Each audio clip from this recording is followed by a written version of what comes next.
Jesus did not teach that consciousness is God.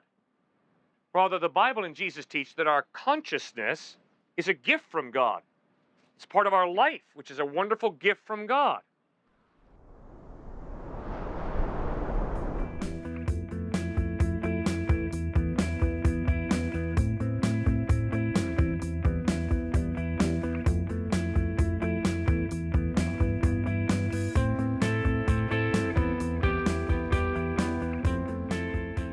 I agree that moral relativism is not the key to morality, but I disagree that moral relativism is the only alternative to a leap of faith in a certain set of principles. I think that the most significant message that comes with a spreading of religion is not believe in this religion or believe in this faith, but so much believe in something. Believe. I basically I think that a person, the best thing that a person can learn from any religion is the idea of religion in general, not the idea of any religion specifically. Because basically, the religions, various world religions, have different approaches, different explanations, different models for these same types of what we call absolute morals. Yet they have totally different takes, totally different methods of faith, and totally different explanations. The model itself is not what's important, it's the message that the model brings. Well, yeah, but sir, I was not responding to someone who believed in religion. Mm-hmm. I was responding to a gentleman who's very articulate, who stated that we're just monkeys. So therefore, I'm taking you seriously, and you're the one who said we're just monkeys, and I'm trying to point out that if that's true, if we are just monkeys, then life is meaningless, morality is relative, and death is the end. No, that's the point I disagree on, because I think that it's possible that a god of what we might call a god, but really in no way fits our conception of what we would think of as a god, could create, let's say there were a world without humans, just lots and lots of monkeys. Sure, we wouldn't be here to have the capacity to know that such a world exists, but we can conceive of the idea that a world would exist with a god and lots of monkeys with no humans. Yeah. So essentially, if we're all just monkeys, that's not mutually exclusive with moral absolutism. Us being monkeys does not you're right. generate moral relativism. Good. I assumed that when you said we're just monkeys, what you meant by that is there is no God. Evolution as an origin is correct. We have just simply evolved by chance and by fate. Mm-hmm. So did I misunderstand you? Well, it's not in a way, but not in an unacceptable way at all, because I think that misunderstanding is representative of a much greater understanding that's championed by, Christianity in general, which is that not so much current Christianity, but the idea of evolution, as being the cause of this. Why, when evolution was discovered, the Catholic Church went up in arms, and they were really, really upset at the idea of evolution. But to me, a more rational, more functional institution would have said, great, evolution, God created that too. So tell me, do you believe there's a God who's creator or not? I personally do believe that there is a creator. However, I don't believe that he mirrors any of the major religions' conceptions of that creator. Fair enough. So you're not atheist, you're not even agnostic. You're a theist. Yeah. You believe that some type of God or gods exist. Mm-hmm. Okay, now, who is this God like? Or what is this God like? Or how do you gain information about what this God is like? Well, I personally have my own hunches and intuitions, but my more significant sense says it doesn't matter. I think that moral relativism is not mutually exclusive with faith. There is moral absolutism that is inherent within the physical world. Okay, You what are said some it of those yourself moral absolutes?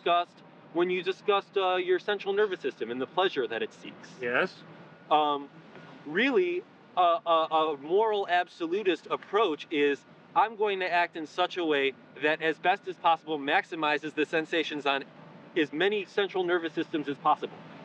I do not need a God as part of my conception of religion to acknowledge that when I'm going to, if I'm going to beat a child, that I am drawing pain upon their, central nervous system.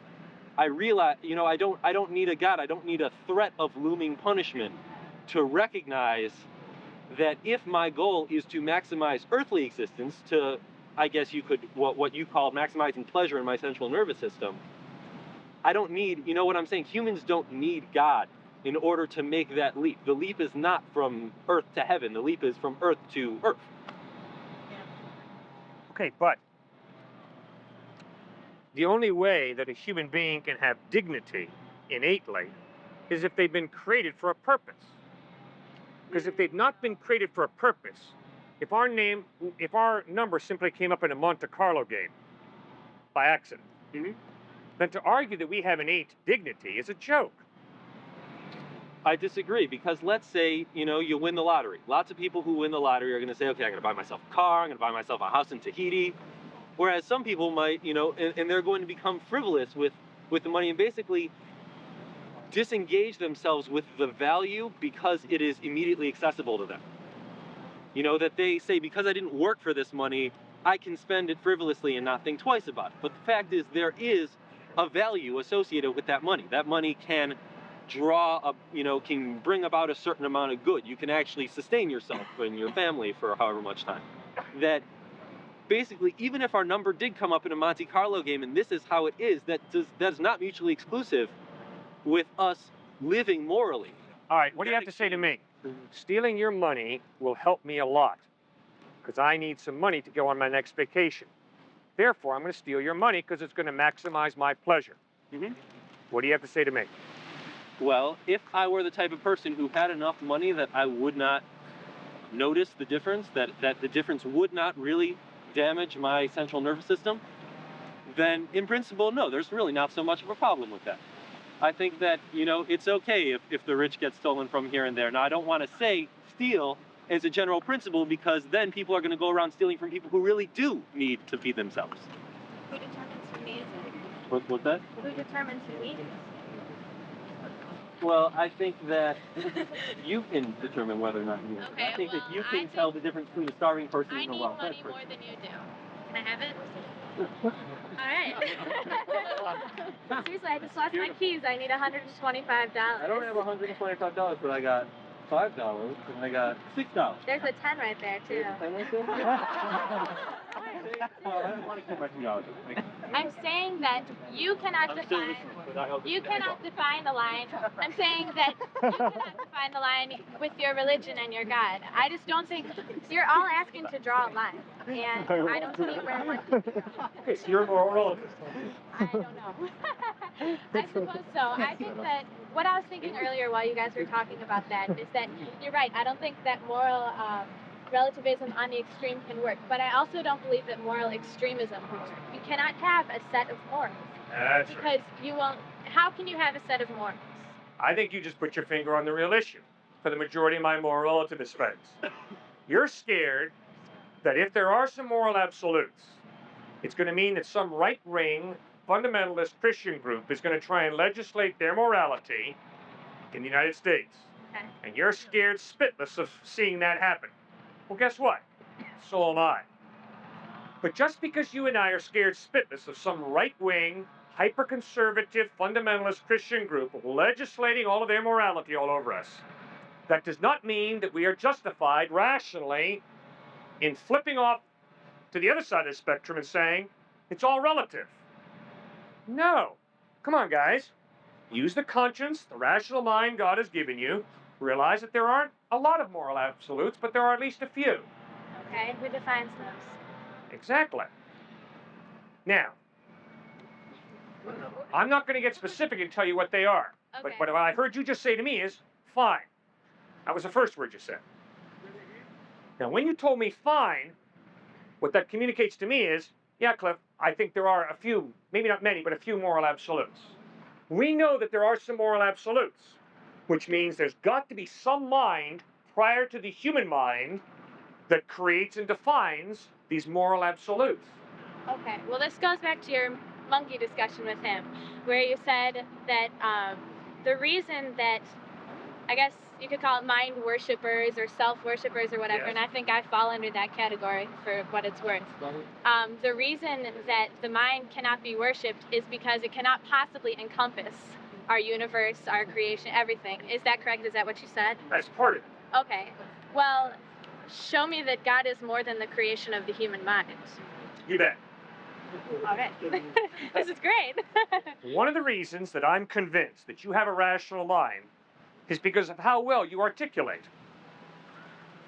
I've never seen your mind, I've never smelled your mind, I've never put your mind in a test tube. But I am convinced that between your two beautiful ears lies a rational mind. Why? Because the evidence of your articulate speech points me to a rational mind. Okay. In the same way, I've never seen God, smelled God, or put God in a test tube. But the order and design of the human eye, central nervous system, quote, laws of nature, the fact that if our Earth was a little closer to the sun, we'd all fry. If our Earth was a little further from the sun, we'd all freeze. The evidence of the amount of information in a single cell's DNA, which exceeds the amount of information in 3 sets of the 30-volume Encyclopedia Britannica. That kind of densely packed information demands some type of creator, some type of mind. Okay. Well, in response to that, I say, first of all, that in my personal case, science is the answer to that. And using yourself for an example, using the DNA for an example. You know? You say DNA has all, that's absolutely true. But the fact is that of our DNA, 2%, 3% of it is valid and used. The rest of it has been discarded through evolution. Sorry, like I'm a biology major. Yeah, so what? So it's not all valid information. But the amount of information that is there in DNA. Okay, but it's It's been developed incredible. through a process.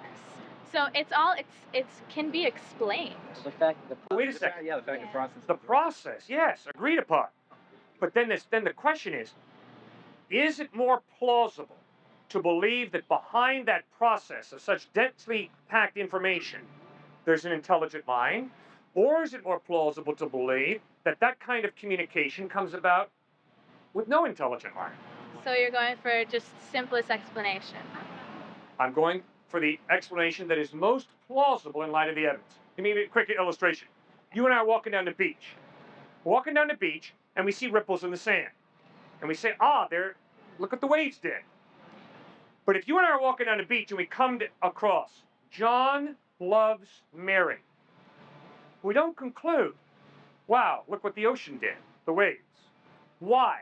That kind of cogent information demands an intelligent mind. See, I don't see where God has gone one step further. I don't see where the consciousness has been demonstrated. And maybe that sounds ridiculous because of the formation of human intelligence and whatever intelligence. But I don't see that our intelligence is such a great step ahead of everything else that's being created. And I don't see that creation is such a great step ahead of what science can predict. Okay, good. My brother's a transplant surgeon at University of Wisconsin. The amount of study that he's had to go through to be a transplant surgeon, the amount of study he's had to do to learn how to transplant kidneys and livers, the amount of study he's having to do on the human body to learn genetically how to help the human body not reject the new organ, points to a level of intricacy in the human body that's amazing. Now, is it more plausible to say that kind of order and design is a result of chance? Or is it more plausible to say that kind of order and design comes from some type of intelligent mind? I find that God is theoretically omniscient, right? And theoretically omnipotent, and theoretically omnipresent, correct? And if all of these are true, then he is pervasive. He understands all the motives of every living creature on earth, and he understands us at our most rudimentary level. So if this is the case, how can a being that is all of this, anything that we can possibly conceive of, possibly choose to do anything? If one has complete understanding of everything, how can one possibly have any biases or any opinions of any sort? Wouldn't one just simply be?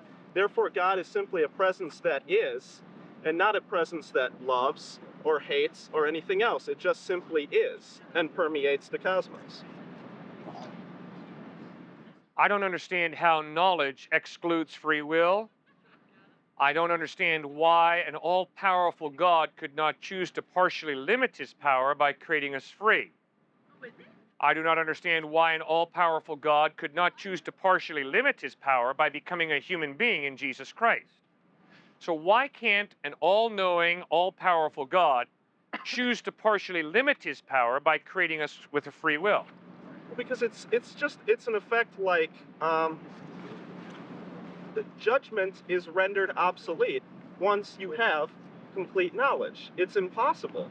And so to say, well, I'm going to partially limit my power now that I have free will, it's simply one of those things as you look at maybe the Buddha as another example, not to exclude Jesus because he's a good guy, but we'll look at the Buddha as an example. Once he attained the Buddha realm and then subsequently nirvana, he ceased to really have conscious thought. He simply existed. He simply was, and he didn't reward one action and condemn another. He simply existed. And to see God as anything outside of a consciousness that simply is, I find, is limiting God.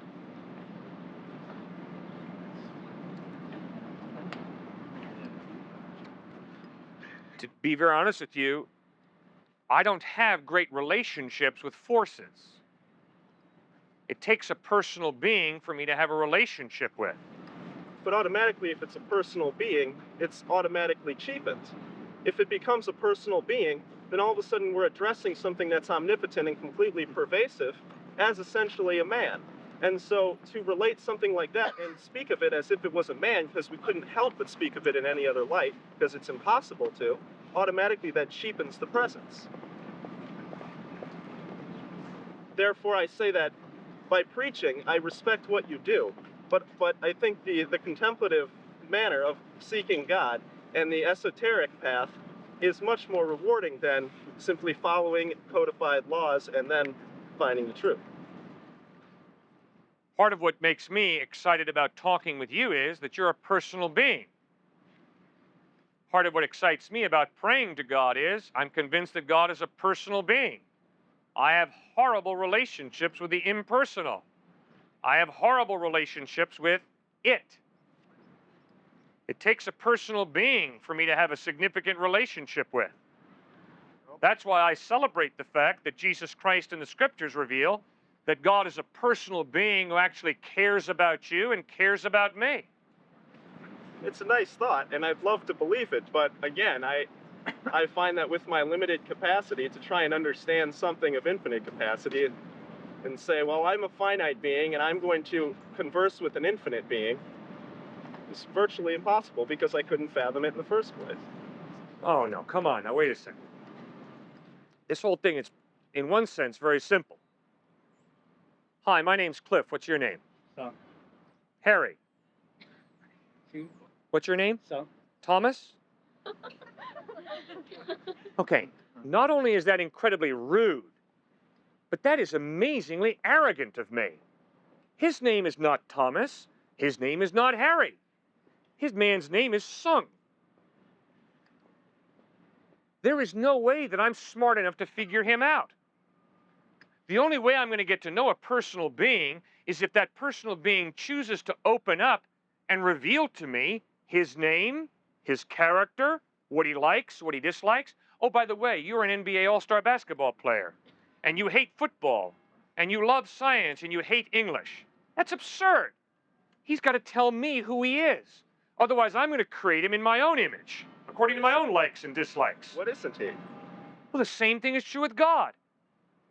If there is a God, certainly this God's going to have to open up and reveal to me who God is, what God is like, because I certainly am not smart enough to figure out God. But if God does open up and reveal to me who he is, I better have the humility to accept that revelation and not look him in the face and say, oh no, you're not that way, you're this way. For that would be just as arrogant as for me to say, Harry, good to meet you. No, he's not Harry, he's Sung. And if I'm going to know him, I got to have the humility to allow him to be Sung. And if I'm going to know God, I better have the humility to allow God to be God.